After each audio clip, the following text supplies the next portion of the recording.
Estou de volta para compartilhar mais um trecho, da carta de Paulo aos Coríntios, e hoje nós vamos ver dos versos 17 até o final, porque Paulo vai tratar sobre a questão da ceia do Senhor. Lembrando que ele aborda qual é a função, o papel das irmãs e também dos irmãos dentro da assembleia, dentro do culto. Eu não gosto de usar essa palavra culto, porque isso tem mais a ver com judaísmo. Na verdade, a palavra reunião, ou assembleia, convocação para a reunião da igreja, que quando a igreja está presente, se compõe ali a assembleia, para partir o pão e para trazer as suas doações. Isso acontece no primeiro dia da semana, somente no primeiro dia da semana, Então, vamos lá. Paulo vai repreender duramente, a igreja de Corinto, a partir aqui do verso 17. Nisso, porém, que vos prescrevo, não vos louvo, porquanto vos ajuntais, ajuntais, não para melhor, e sim para pior. Então, quando eles estavam na assembleia, as mulheres deviam trazer o véu, as mulheres deviam portar-se em silêncio, os homens de mãos santas, sem ira, sem animosidade, deveriam conduzir a reunião da assembleia. Se há presbítero, então os presbíteros, se há diáconos, os diáconos, se há missionários, os missionários, se há mestres da palavra, então esses mestres. Ou seja, mesmo sendo esses homens, eles têm que ter mãos santas, sem ira, sem contenda, ou briga, ou animosidade em seus corações. Até porque Jesus disse, ao trazer a tua oferta, e você lembra de um irmão que tem algo contra você, você deve deixar a sua oferta e ir lá reconciliar com seu irmão, porque senão Deus não vai aceitar a sua oferta, Isso está lá no Evangelho de Mateus. Então, Paulo está dizendo para a igreja de Corinto, eu não vos louvo, por quê? Porque vocês estão se juntando para pior, O que estava acontecendo na igreja de Corinto? Divisão, culto à personalidade, Uns diziam ser de Apolo, outros de Paulo, outros de Pedro. Hoje isso é muito presente, no mundo religioso. As pessoas estão cultuando as pessoas, adorando as pessoas, em vez de cultuar a Deus e adorar a Deus. Então Paulo mostra que esses irmãos estavam se reunindo para pior, não para melhor, havia um esnobismo por parte de algumas mulheres, por parte dos ricos, e um desprezo para com os pobres. Havia um exibicionismo, pessoa esnobada, por parte dos ricos. E os pobres estavam sendo desprezados, envergonhando os pobres. Porque olha o verso 21, porque ao comerdes cada um antecipadamente a sua própria ceia, e há quem tem fome, ao passo que há também quem se embriague, Então, havia um jantar, uma festa, chamada Festa Ágape, onde os irmãos se reuniam para comer. Os pobres, durante toda a semana, talvez a única refeição decente que eles tinham eram junto com seus irmãos na reunião da igreja. Mas quando eles chegavam, os ricos já tinham comido tudo e eles ficavam com fome, Esta festa era chamada Festa do Amor, Festa Ágape, que os falsos mestres muitas vezes entravam para praticar atos impróprios e imorais. Você pode ver isso lá em Judas, no verso 12, Então, A igreja de Corinto, né, como Jesus que comeu o jantar da Páscoa, e no jantar da Páscoa ele estabelece a ceia do Senhor, a igreja tinha uma refeição comum e logo em seguida participavam da ceia do Senhor. Mas, infelizmente, eles deturparam esta ceia comum, né? Olha o que Paulo vai dizer. Porque antes de tudo, né, eu estou informado que há divisão entre vós, quando vos reunis na igreja. Então, Paulo chamou o local de reunião de igreja, né? Hoje você vê irmãos aí falando, aqui não é igreja, mas Paulo falou que é, então eu vou ficar com o apóstolo Paulo, tá bom? A minha decisão é ficar sempre com os apóstolos e com o que eles ensinaram. Então, ele disse, estou informado a haver divisão entre vós, quando vos reunis na igreja. Então, era um local, como no cenáculo, né? Quando Jesus instituiu a ceia, tinha um local próprio, preparado, né, por uma pessoa para a Páscoa, e na Páscoa, num lugar apropriado, ele estabelece a ceia do Senhor. E ele poderia ter feito na rua, né? Numa praça.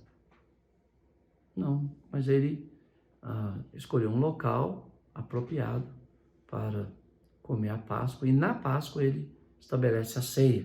Então, os irmãos tinham um local onde eles se reuniam, né, que foi chamado também de igreja, para partir o pão. E Paulo está dizendo, eu creio que há divisão entre vós. Porque até mesmo, Paulo disse, importa que haja divisão entre vós, ou partidos, para que também os aprovados se tornem conhecidos no vosso meio. Quando, pois, vos se reunir no mesmo lugar, tá vendo? Ele está falando de uma reunião comum, onde todos estão presentes. A palavra igreja, eclesia, significa, ela não foi usada pela primeira vez pela igreja, já existia essa palavra no mundo romano. A ideia de um prefeito, por exemplo, de uma cidade, que chamou o povo para sair para fora de suas casas, para tratar de um assunto da cidade. Suponhamos, o esgoto da cidade. E aí você deixava de ir. Você sofria sanções. Ou você era expulso da cidade, ou você era morto. Porque você demonstrava com a sua ausência não importar. Então você não era digno da cidade. Ou era expulso, ou era morto. Então, na igreja do Senhor, é a mesma ideia. Nós somos chamados para sair de nossas casas, para sair do nosso conforto, para sair do nosso trabalho, da nossa vida, da nossa diversão, e ir para a assembleia. Só que os irmãos não aparecem. Então nunca tem assembleia. Ou nós expulsamos esses irmãos que não chegam, aí terá a assembleia, porque aí aqueles não fazem parte da igreja, os que estão é a igreja, mas também nós não temos feito isso. É uma coisa séria negligenciar a assembleia do Senhor. É passível de morte. Agora, eu não estou falando de um irmão que está doente, acamado, hospitalizado. Eu não estou falando de um irmão que está em viagem. Até porque na lei de Moisés havia duas datas para a Páscoa. Uma data oficial, vamos dizer assim, e uma data para aqueles que estavam em viagem. Eles tinham que retornar e participar da segunda Páscoa, né? Hoje nós sabemos que os verdadeiros adoradores estão em espírito e em verdade, não necessariamente dentro de um prédio ou de um local. Então, se você está em viagem, você pode procurar uma congregação das igrejas de Cristo que ministram a ceia no primeiro dia da semana. E você pode até participar financeiramente com aquela congregação, ajudando aquela igreja que você está passando ali, né? Ou se não há, você mesmo, com a sua família, você pode partir o pão, separar a sua doação. Hoje está fácil, né? Contribuir na igreja, né? É só fazer um Pix e o dinheiro chega na conta da igreja. Então, mas você deve fazer isso no primeiro dia da semana, né? Para seguir o que está escrito nas Escrituras, né? Eu estou falando de irmãos que negligenciam, né? Estão em casa, podem sair, podem estar e não vão, né? Não comparecem, por negligência, né? Eu sei que no século atual muitos irmãos trabalham um período do domingo, então vamos ter reuniões em várias horas do dia, porque aí eles podem participar. Você acha que a igreja do primeiro século não trabalhava no domingo? Ela trabalhava, ela era composta de escravos. Então, antes deles irem para as lavouras, para o trabalho, eles se reuniam de madrugada. Mas eles não negligenciavam a ceia do Senhor no primeiro dia da semana. Eu vejo hoje, né, muitos negligenciando, né, e espero que Deus tenha compaixão de todos nós no último dia. Porque é passível de morte, é passível de exclusão. Porque essa é a palavra que Jesus usa. Ele a toma, vamos dizer, de Roma, né? Roma, tanto é que teve um conflito entre Roma e a igreja, porque só as autoridades romanas podiam convocar uma assembleia.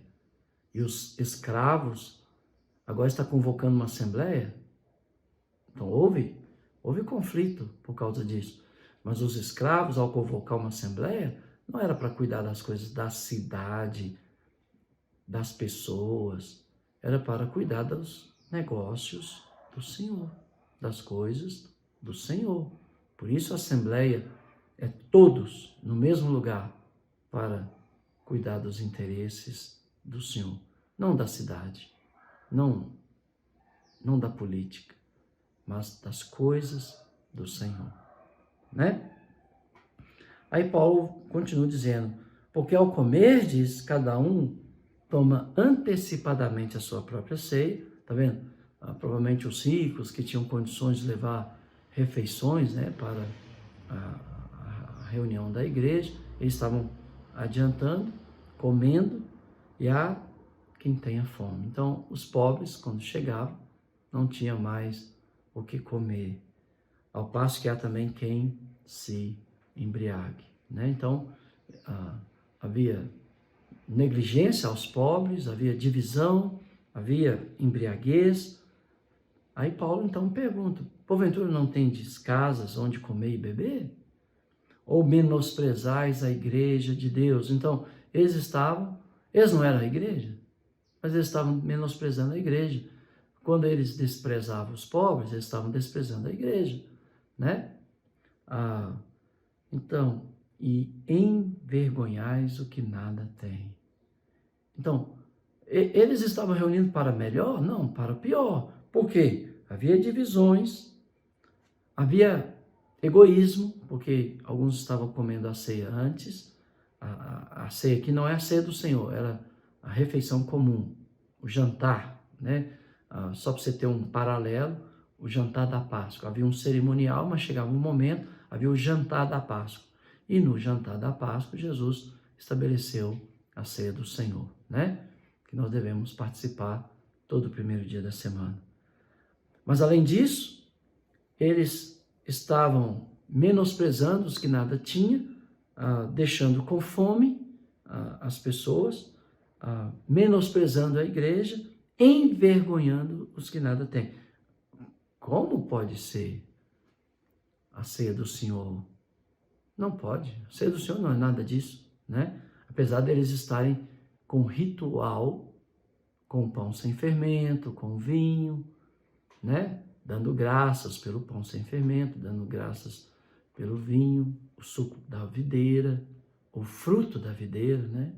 talvez seria melhor dizer o fruto da videira. Mas Paulo vai dizer, não é a ceia.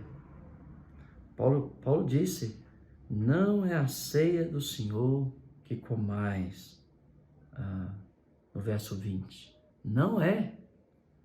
Por que não é? Porque a ceia do Senhor é hora da gratidão, é hora de compartilhar, é hora de olhar para os nossos irmãos e ver a obra que Cristo fez na vida deles. É hora de celebrar a nossa união, a nossa comunhão, a nossa fraternidade, a nossa doação, a doação do Senhor a nosso favor. E não havia nada disso na igreja de Corinto. Portanto, não era a ceia do Senhor, apesar deles estarem ali praticando o ato externo, né? Pegando pão, tomando fruto da videira, comendo e bebendo, dando graças. Eles não estavam participando da ceia do Senhor. E hoje, você está participando da ceia do Senhor? Ou só está participando de um ato externo da fé?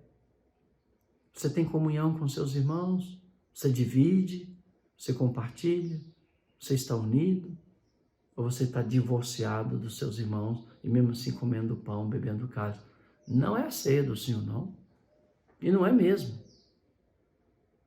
Aí então Paulo relembra os irmãos o que ele já tinha ensinado sobre a ceia do Senhor. Porque eu recebi do Senhor, antes disso Paulo diz, que vos direi? Louvar-vos-ei? Nisso certamente não vos louvo. Porque eu recebi do Senhor o que também vos entreguei.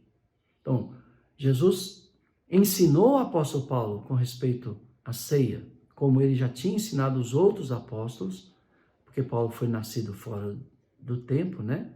Então, o próprio Jesus ensinou ele sobre a ceia do Senhor. Na noite em que foi traído, tomou um pão e, tendo dado graças, o partiu e disse, isto é o meu corpo, que é dado por vós. Fazei isto em memória de mim. Aquele pão partido simboliza o corpo de Cristo quebrado, moído, chicoteado, sangrado por amor a nós. Então, na ceia do Senhor nós lembramos o que Cristo fez por nós, quem nós éramos, porque foram nós, português ficou correto? Não sei. Foram nós que pomos Jesus na cruz, por causa dos nossos pecados, por causa das nossas transgressões. A ira de Deus caiu sobre o seu Filho, para que ela não caísse sobre nós. Para que o amor de Deus fosse derramado em nossos corações, a ira de Deus caiu sobre o seu Filho Jesus Cristo. Então, temos que lembrar do passado, quem éramos, o que Jesus fez por nós, quando nós ainda éramos pecadores, né? Por semelhante modo, depois de haver ceado, Jesus tomou também o cálice, dizendo, este cálice é a nova aliança no meu sangue. Fazei isso todas as vezes que beberdes em memória de mim. E todas as vezes que comerdes esse pão e beberdes esse cálice, anunciai a morte do Senhor até que ele venha. Então, na ceia, nós olhamos para trás para vermos o que o Senhor fez por nós, quem nós éramos, mas também olhamos para o presente. Estamos vivendo de acordo com a vontade do Senhor? Estamos reunidos para melhor ou estamos reunidos para pior? A contenda entre nós, a divisão entre nós, devemos fazer uma análise.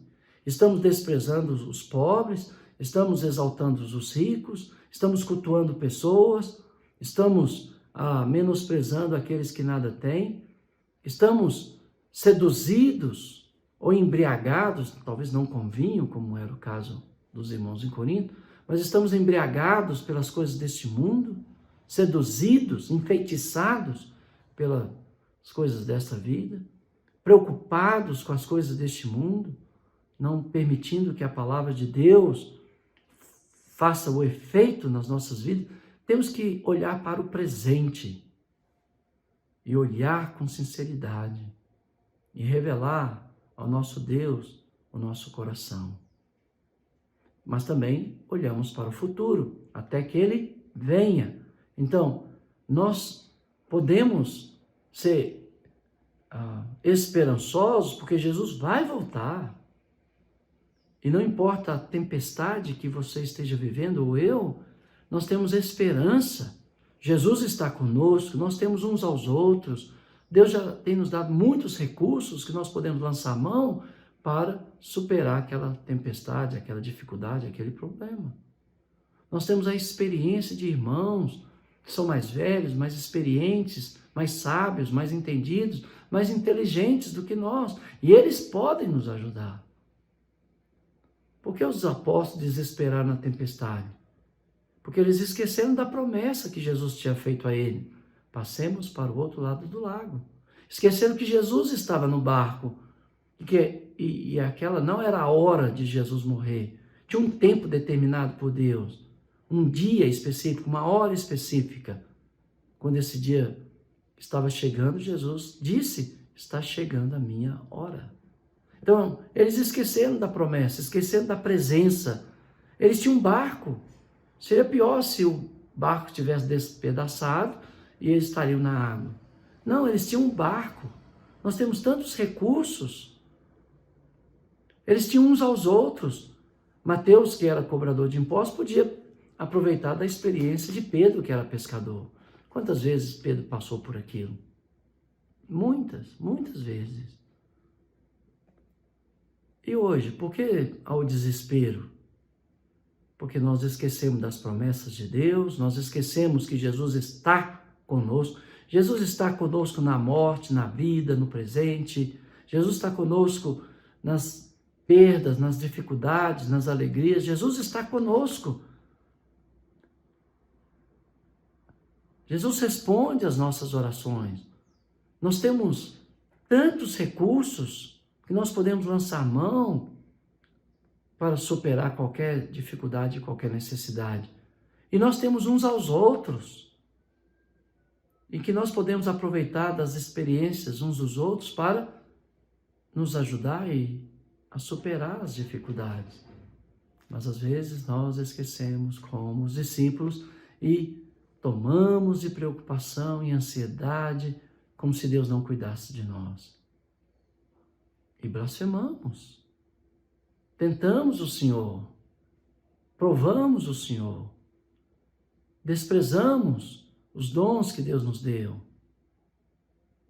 Dizemos que o Senhor não está conosco. Israel fez isso e morreram num só dia 23 mil pessoas. Por quê? Porque eles falaram, o Senhor está conosco? O Senhor estava, o Senhor está, quer na vida, quer na morte, quer na doença, quer na saúde, quer na angústia de alma, quer na alegria de um sonho realizado, de uma filha casando, de um sucesso na área profissional do seu filho. Deus está conosco, tudo é nosso, vida, morte, doença, uns aos outros, o presente, o futuro, Deus. Então não há motivo para eu encher meu coração de ansiedade e preocupação, não há motivo de esquecer as promessas de Deus, não há motivo de questionar a presença de Deus, não há motivo de achar que estou sozinho. Eu tenho meus irmãos, por isso a assembleia, quando todos estão no mesmo lugar, se torna a igreja, a assembleia do Senhor, tem regras para aquela reunião, tanto para os homens como para as mulheres. Tem regra, porque é do Senhor. É do Senhor, não é minha. Agora, o casamento da minha filha, então, o casamento é da minha filha. Então, não é do Senhor. Eu faço para a glória do Senhor. Não vai ter bebedeira, porque o álcool tem destruído centenas e milhares de pessoas. Eu não quero participar disso. Mas eu não vou destruir a alegria dos meus filhos que estão casando, proibindo isso, aquilo, dizendo que é culto ao Senhor. Não é, é casamento. Quando Jesus foi ao casamento em Canaã da Galileia e faltou vinho, ele transformou água em vinho. Não era culto ao Senhor, era casamento. E às vezes eu vejo os irmãos falando que tudo é culto. Não é. Reunião de jovens. É reunião de jovens. Nem existe isso na Bíblia. Os jovens da Bíblia têm instrução do Senhor para serem fortes, para vencer o mundo e não fracos, cedendo às paixões dessa vida. Mas se eles estão reunidos para cantar, para comer um churrasco, para tomar uma Coca-Cola, para ouvir uma música, o que tem? É reunião dos jovens, não tem nada a ver com a Assembleia do Senhor. Eles são cristãos, são discípulos reunidos para ter comunhão, fraternidade, ver um filme, comer uma pipoca, tocar uma música. Não tem nada a ver com o culto do Senhor. Mas parece que na cabeça de alguns tudo é culto. Não, eu posso dar graças a Deus por tudo, mas nem tudo é assembleia. Eu faço coisas na minha casa que eu não faço na igreja, mas eu dou graças a Deus quando eu faço essas coisas na minha casa, porque é santa, é justa, é perfeita diante de Deus. Mas não é culto, não é assembleia, não é a reunião da igreja no mesmo lugar para partir o pão, para deixar suas ofertas para a obra do Senhor. E não mesmo. Então nós temos que tomar muito cuidado. Acabamos roubando a alegria dos jovens. Por isso que eles saem da igreja. Roubamos a alegria do casal que vai casar. Às vezes eles querem uma banda tocando lá no casamento. Não, não pode. Por que não?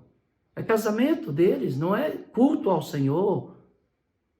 Desde que seja ordeiro, decente, moral, ético, cristão.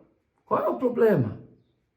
Eu vi um irmão que era da polícia militar, né? Aí foi lá os oficiais, fizeram toda aquela performance, né, da polícia, levantaram as espadas, os irmãos... Glória a Deus! Glória a Deus! Não é? Nós invocamos o nome do Senhor e pedimos a sua compaixão. Mas como foi bonito aquele casamento daquele irmão que era militar, né? Então, irmãos, tome cuidado. Às vezes você quer formatar tudo, né? E se as pessoas não entram na sua forma, você diz que não é mais irmão, não é mais a igreja. Na Assembleia do Senhor, as regras é do Senhor. O pão da ceia é sem fermento, o suco também é sem fermento, não há instrumento de música no culto do Senhor, as mulheres ficam em silêncio, mas os homens que têm amargura no coração também não vão à frente da igreja, eles têm que ficar sentados, mesmo que eles estejam escalados para a pregação. Seja homem, irmão. Diz, eu não posso assumir porque eu estou em amargura. Que outro pregue. A Bíblia diz que todos podem falar na igreja, para que todos sejam edificados e todos consolados. Mas muitas vezes você vê nos púlpitos da igreja homens amargurados, só pela expressão facial dele. Aqui eu estou falando firme, mas eu estou com um sorriso, eu estou em paz. Às vezes eu franjo a testa, né? Mas eu não estou com raiva. É só uma maneira de expressar de uma forma mais contundente. Mas às vezes você vê homens na frente da congregação, amargurados, inimizados com outros irmãos. Cuidado. Cuidado. A performance não significa que estamos adorando ao Senhor. Eles não estavam comendo a ceia do Senhor, porque cultuavam os homens, dividiam entre si, envergonhavam os pobres, embebedavam. viviam uma vida egoísta, não lembravam da morte do Senhor, não lembravam que eram pecadores quando o Senhor os chamou, não faziam uma análise do presente e nem lembrava da volta de Cristo, porque se lembrasse não fariam o que estavam fazendo, porque Jesus pode voltar. Nós precisamos de dar mais tempo na hora da ceia do Senhor, para que os irmãos possam pensar no seu passado, no que Deus fez, no que Deus está fazendo e no que Deus vai fazer. Vamos diminuir o número de cânticos da reunião, vamos pedir o pregador para pregar menos tempo, para que os irmãos tenham mais tempo para olhar para o passado, para o presente e para o futuro, né? Do jeito que temos feito, é tão corrido que não dá tempo. Talvez também não seja a ceia do Senhor que estamos comendo, apesar do ato parecer. É mais fácil praticar rituais do que cumprir o propósito de Deus para aquele ato. Porque para mim a ceia do Senhor não é um ritual, é uma ordenança do Senhor. E aí Paulo então vai concluir esse assunto, vai acabar de tratar esse assunto, dizendo: por isso aquele que comer do pão ou beber do cálice do Senhor indignamente será réu do corpo e do sangue do Senhor. Quando é que eu como do pão e bebo do cálice indignamente? Quando eu reúno para pior, quando eu estou dividido dos meus irmãos, quando eu penso que eu não dependo dos meus irmãos, que vivendo de uma forma egoísta, como os ricos estavam fazendo, menosprezando os pobres, envergonhando os que nada tinham, não lembrando, né, do que Cristo fez, do que Ele faz, do que Ele vai fazer, porque Ele vai voltar. Então, no ato da ceia, nós estamos pregando o Evangelho. É a maior pregação e a melhor. Nós estamos dizendo sobre o sacrifício de Cristo, nós estamos chamando os irmãos a fazer uma reflexão do seu momento presente, do seu relacionamento com Cristo, e estamos advertindo, Jesus vai voltar. É uma pregação. Mas aí cantamos 2 horas, o pregador prega 1 hora e na hora da ceia 5 minutos. Será que é a ceia do Senhor que estamos comendo? Não sei. Eu não sou Deus e não estou aqui para julgar. Mas estou dizendo que nós fazemos. É fato. 5 minutos não dá para pensar em tudo que eu acabei de dizer. E então, Paulo ordena: examinar o homem a si mesmo, e assim como do pão e beba do cálice. Está vendo? Um autoexame? Examinar. Você pode fazer isso antecipadamente, sabendo que nas nossas igrejas a ceia do Senhor tem um pouco tempo. Às vezes o irmão que vai celebrar fala muito, mas não fala nada. Fala de tudo menos da ceia. Mas você tem pouco tempo, então você pode antes do culto, antes da reunião da igreja, você pode pensar no sacrifício de Cristo, no amor dele, como você era pecador e como ele te perdoou, como você é hoje, o que você se tornou por causa da graça dele. Você pode lembrar que ele vai voltar. Mas os irmãos deveriam ter tempo no ato da ceia para fazer tudo isso. E aí Paulo continua dizendo: pois quem come e bebe sem discernir o corpo, come e bebe juízo para si. E aí Paulo vai falar: porque há fracos na igreja, porque há mortos na igreja. Eis a razão, porque há entre vós muitos fracos. Qual é a razão? Tomar a ceia do Senhor indignamente. O que é tomar a ceia do Senhor indignamente? Reunir para pior, reunir para envergonhar os irmãos, reunir para não lembrar os feitos do Senhor nas nossas vidas, no passado, no presente e no futuro, não lembrar da volta de Cristo, não examinar nós mesmos, envergonhar os que nada têm. Não é que você cometeu um ato pecaminoso durante a semana e aí você está impedido. Não é isso. Porque se você cometeu um ato pecaminoso durante a semana, você já deveria ter confessado esse ato, não na ceia, mas logo que você ganhou consciência, né? Não espere até chegar domingo. Imediatamente expõe a luz, que é Cristo, as suas trevas e viva na luz. E ele então disse, doentes, porque há muitos doentes na igreja. Uma das causas é tomar do cálice e comer do pão de forma indigna, e não poucos que dormem. A palavra dormem aqui é mortos. Muitos estavam morrendo, literalmente. Por quê?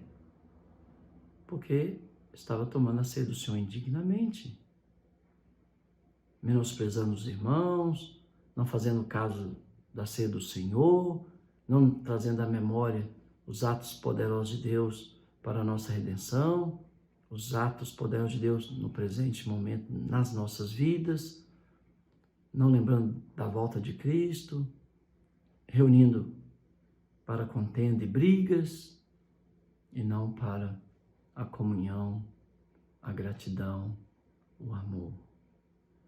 Porque se nós julgássemos a nós mesmos, também que nós falamos de tempo para avaliar nós mesmos, não seríamos julgados. Mas, quando julgados, somos disciplinados pelo Senhor, para não sermos condenados com o mundo. Assim, pois, meus irmãos, quando vos reunis para comer, esperai uns pelos outros. Temos que esperar.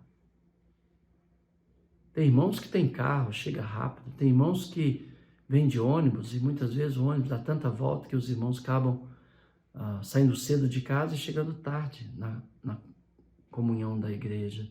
Outros vêm a pé e vêm de longe. E nós devemos esperar uns pelos outros.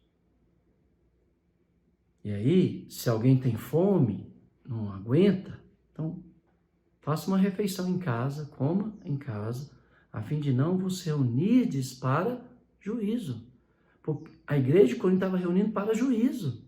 Porque eles comiam e os que não tinham o que comer ficavam com fome.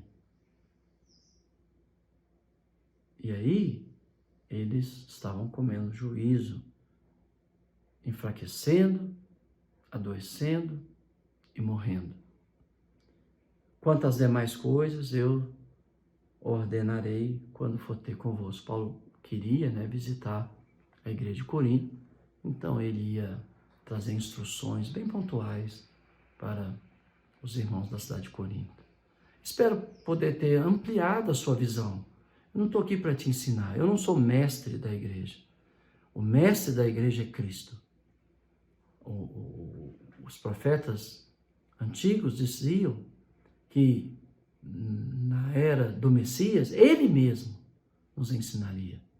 Eu estou aqui apenas lendo as Escrituras, te dando algumas informações históricas para que você possa ampliar sua visão e aprender com o próprio Cristo. Sou apenas um irmão mais velho, talvez você, talvez mais novo do que você, mas que tem estudado, lido, aprendido as Escrituras nos últimos 40 anos e continuo aprendendo, estudando, Quando jovem ia muitas vezes a São Paulo participar de um evento que nosso irmão Alan Dutton, pai, fazia lá em Campinas, que o filho dele agora continua, né? E para aprender. Ia a São Paulo para aprender, e em outras cidades para aprender. E continuo estudando, continuo aprendendo. E cada vez que eu leio a Bíblia, eu entendo que eu não sei nada e estou aprendendo, né? E espero realmente te ajudar, mas não como mestre, porque eu não sou. O mestre da igreja é Cristo. O guia da igreja é Cristo. O pastor e bispo da igreja é Cristo. Eu sou apenas um ancião que recebeu da parte do Senhor a responsabilidade, primeiro, de cuidar de mim. Segundo, cuidar da minha família. Terceiro, cuidar da igreja de Deus e zelar por aqueles que me foram confiados, junto com outros anciãos da igreja. Que Deus possa te abençoar de uma forma muito especial e que Ele possa derramar sobre você e sobre a sua casa o seu amor, o seu espírito, a sua graça. Porque tendo isso, você é mais que vencedor e superará, seja a vida, seja a morte, seja o presente, seja o futuro. Você é mais que vencedor. Que Deus te abençoe.